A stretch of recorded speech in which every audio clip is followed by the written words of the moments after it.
તો ચાલો સંશોધન નમૂનાની દુનિયામાં જઈએ અને એને એકદમ સરળ ભાષામાં સમજીએ.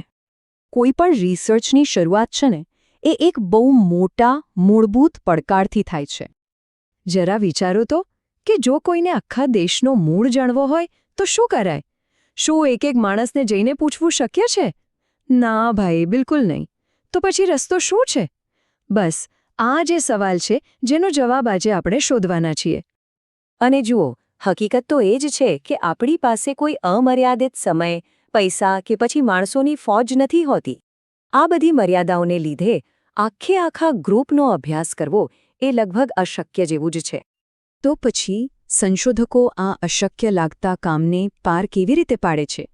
વેલ, એ લોકો એક બહુ જ સ્માર્ટ અને વૈજ્ઞાનિક રીત વાપરે છે, જેને કહેવાય છે સેમ્પલિંગ. ચાલો આ રસપ્રદ પ્રોસેસને જરા ઊંડાણથી સમજીએ.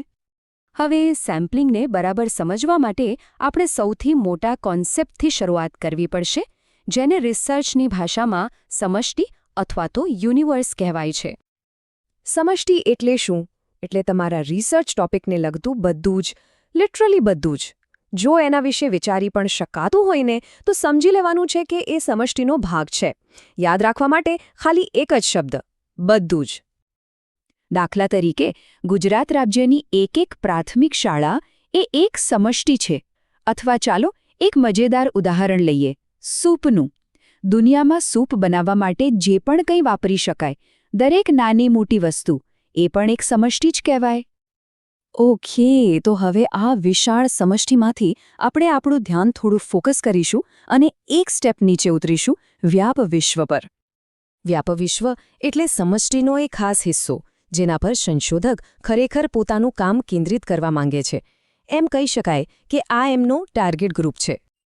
આપણા સૂપવાળા ઉદાહરણ પર પાછા આવીએ તો દુનિયાની બધી જ સામગ્રીમાંથી શેફે જે અમુક વસ્તુઓ વાપરીને સૂપ બનાવવાનું નક્કી કર્યું છે ને, એ સૂપથી ભરેલો મોટો વાસણ, બસ એ જ છે આપણું વ્યાપ વિશ્વ.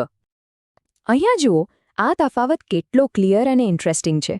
ધારો કે સમષ્ટિ એટલે ગુજરાતની બધી જ શાળાઓ, તો વ્યાપ વિશ્વ કદાચ ખાલી અમદાવાદ જિલ્લાની શાળાઓ હોઈ શકે. એવી જ રીતે જો સમષ્ટિ બધા જ શિક્ષકો હોય તો વ્યાપ વિશ્વ ફક્ત સરકારી શાળાના શિક્ષકોનો સમૂહ હોઈ શકે. જોયું કેવી રીતે આપણે એક વિશાળ કોન્સેપ્ટમાંથી એકદમ ચોક્કસ ગ્રુપ તરફ આગળ વધી રહ્યા છીએ? અને હવે આપણે આવીએ છીએ સૌથી મહત્વના, સૌથી પ્રેક્ટિકલ અને આ આખી પ્રોસેસના હૃદય જેવા કોન્સેપ્ટ પર, નમૂનો એટલે કે સેમ્પલ. તો નમૂનો એટલે વ્યાપ વિશ્વમાંથી લેવામાં આવેલો એક નાનકડો હિસ્સો.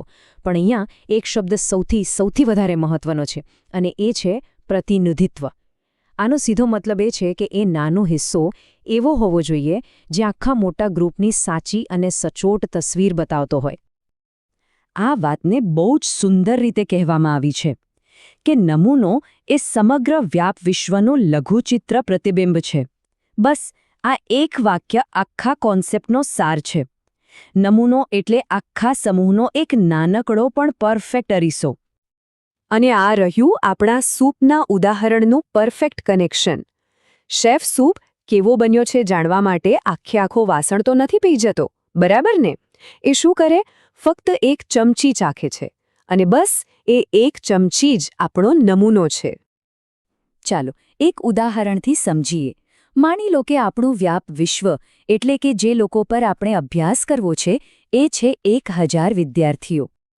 હવે આ 1000 વિદ્યાર્થીઓમાંથી દરેકને મળવાને બદલે આપણે સાયન્ટિફિકલી ફક્ત 100 વિદ્યાર્થીઓનો એક નમૂનો પસંદ કરીશું. વિચારો, આ 100 વિદ્યાર્થીઓનો અભ્યાસ કરવો કેટલો સરળ અને પ્રેક્ટિકલ બની જાય. સરસ, તો ચાલો અત્યાર સુધી આપણે જે પણ કંઈ સમજ્યા એને ફટાફટ એકસાથે જોડીને આખું પિક્ચર ક્લિયર કરી લઈએ. આને એક ફનલની જેમ વિચારો. સૌથી ઉપર, સૌથી પહોળું છે સમષ્ટિ, એટલે કે દુનિયાની બધી જ સામગ્રી. એમાંથી ફિલ્ટર થઈને નીચે આવે છે વ્યાપ વિશ્વ, એટલે કે આપણો સૂપનો વાસણ. અને છેલ્લે તેમાંથી બહાર આવે છે આપણો નાનકડો નમૂનો, એટલે કે ચાખવા માટેની એક ચમચી. સિમ્પલ. અને આ જ તો છે સેમ્પલિંગનો અસલી જાદુ. જેમ એક ચમચી સૂપ ચાખીને શેફને આખા વાસણના સ્વાદ, સુગંધ અને ક્વોલિટીનો પાક્કો અંદાજ આવી જાય છે, બસ એ જ રીતે એક નાના પણ યોગ્ય રીતે પસંદ કરેલા નમૂનાનો અભ્યાસ કરીને સંશોધકો મોટા વ્યાપ વિશ્વ વિશે સચોટ તારણો કાઢી શકે છે. તો હવે પછી જ્યારે પણ કોઈ સર્વે, કોઈ પોલ કે કોઈ રિસર્ચના પરિણામો સામે આવે ત્યારે મગજમાં સૌથી પહેલો સવાલ કયો આવવો જોઈએ? એ જ કે આ નમૂનો કોનો હતો અને તેને કેવી રીતે પસંદ કરવામાં આવ્યો હતો, કારણ કે એના જવાબમાં જ તેની વિશ્વસનીયતા છુપાયેલી છે.